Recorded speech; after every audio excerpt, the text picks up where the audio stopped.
Well, ladies and gentlemen, we are standing here with the Spill Canvas in Canton, New York. Just down the street from Potsdam. Our lovely campus. And nice. We want to start and just ask you guys a couple questions. First, what are your names? I'm Joe. Joe Beck. I am Nick Thomas. And your roles in the band you guys do? Joe, I play drums. Nick here sings and plays guitar. Little guitar. Cool, very nice. Where do you guys come from? Sioux Falls, South Dakota. Straight up. Very good. You guys are all like home. Yeah. Oh yeah. New York, really? Yeah. It's just around the block, you know. Where the name Spill Canvas comes from? Man, okay. The name was. I've lied so many times about it just because it's not interesting. So can we get the truth? The truth, we're yeah, going straight for up. truth. Straight up truth. Some lyrics in one of my lyric books just that I was writing, and I was like, that's cool. And I just it's definitely taken on more deeper, I guess, metaphors for me. You know, being like life is a canvas, and music, and some hippie stuff along those lines. But for the real answer, it's totally just a fluke. I've made I've said what. Affair with an Art Teacher. Affair with an Art That's Teacher a is my good favorite one. A little like racy, you know, but that's it. Nothing cool.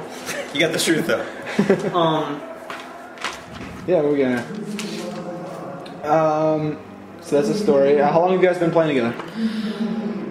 What's it been? It's been about like 4 or 5 years now, I guess. Almost About 4.5. Man, we started. It was just like a solo thing, and then the day after Joe graduated high school, I had already done a couple tours with some other bands, just riding along with him, doing this solo acoustic thing, and finally got the band out and started to get out there the day after Joe graduated.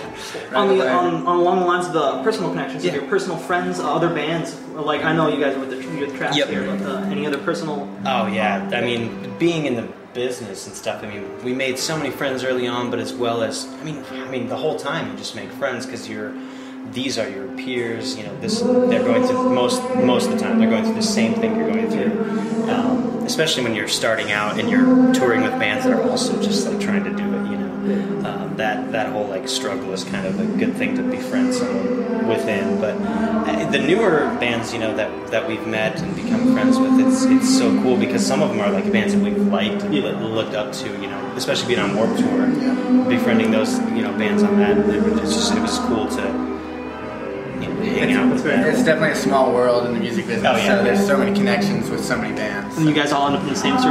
Yeah, pretty much. Pretty much. I mean, you know, if you're not douchebags. As long as you're like, you know, semi-cool guy, you understand what you're doing and you're not a jerk, then I mean, you're all in the same boat. And don't like worry about censoring yourself here. We got fucking A, man. Fuck it. That'll make it sound good. The first random question. What's your favorite flavor? Of what? You got anything. Anything? Of anything. Pineapple. Yeah. Straight up. Just plain old not express. Just pineapple. I have not. Oh, watch it. Yeah. Yes. So good. So good. So amazing. So funny. Favorite flavor. In the middle of everywhere. Cookie dough. It's good. Yeah, he likes cookie dough. I'd say pineapple for me. He told me to say pineapple. I didn't have a choice. Pineapple. What was your real answer? Cookie dough. Choice. You're like Cookie dough pizza. Cookie dough stromboli. gross. Shit. What are you guys' influences? Where do you... Musically? Yeah. Or flavorly, whatever. Yeah. Honestly, like tomatoes and stuff like that. Strawberries. Straight up. We have a really wide range of musical influences, really, and like from classic rock to country to hip hop to everything. You know.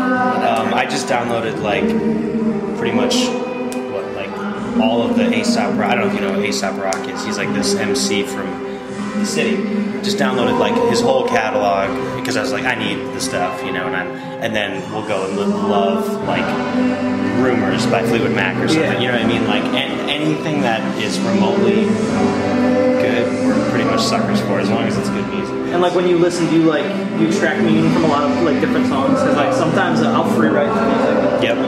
I think it takes place differently for all of us. Like Dan, our guitar player, he's a huge David Gilmour, Pink Floyd fan, so he's more of listening for the guitar tones and everything. And I'm a big like songwriter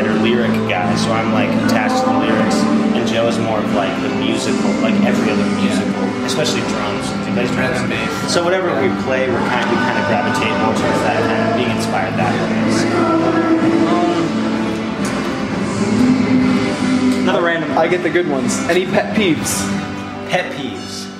Nick and I are both a little obsessive compulsive. We have so many of them. Like, we just moved into this new house, and like, it's like non-stop. I'm just always like, oh, straight beat bang like that. Like if a mat's crooked, we got it's like, I'll just straight. I'll get that. Like symmetry and clean cut angles. Those are my favorite things, I guess. But it's a pet peeve if they're not that way. Right. I'm crazy OCD, so it's just nuts. The best thing I've ever heard is I'm not OCD, I'm CDO. That's the correct order of it. Oh my god. That's totally it. Totally CDO. Craziest concert moment? Like a concert we've attended, or like one that you guys have that we played? Ooh, both, actually. That'd be even better, yeah. Crazy concert, attended. Mars Volta. Still Mars Volta, like 3 years ago. In England. In England. It was the end of our tour. We had just got done touring there for the first time ever. It was Dan's birthday. Yeah, and it was a sold-out show at the, like, some... Bristol University. It was like, and they didn't even, it was just amazing. That was cool, but I think for us to play, our craziest show experience was... Maybe Bamboozle. Probably Bamboozle. Not last year. That's in Jersey, right? Yep. Yeah. 2 years ago. It's like 30,000 people there, something like that. Get up on stage and there's the horizon cuts off with people. You know what I mean? Like it's literally that's how big it is, and you're just like, all right. Any wicked crazy fans? Oh yeah. There's a fan that has like a tattoo of Nick like playing guitar and singing and like on her stomach. And I hope she like hears these in interviews because like I tell it every time. And they're like, hey, it's really crazy. I'm like, yes, there is. Let me tell you about this. But like, there's fans with tattooed lyrics and stuff, and that's so cool. I mean, it's not like the tattoo of me isn't cool, but it's just wild. It's like a picture of me, like just me, and she's gonna be 80 and having a picture. Of yeah, I remember. And like, what if she just like, what if our next record, she's like, this sucks. Like, then what? Yeah, like, so I don't know. That's crazy. The Spill Canvas fans are so loyal, but a few of them can tend to get a little rabid at times.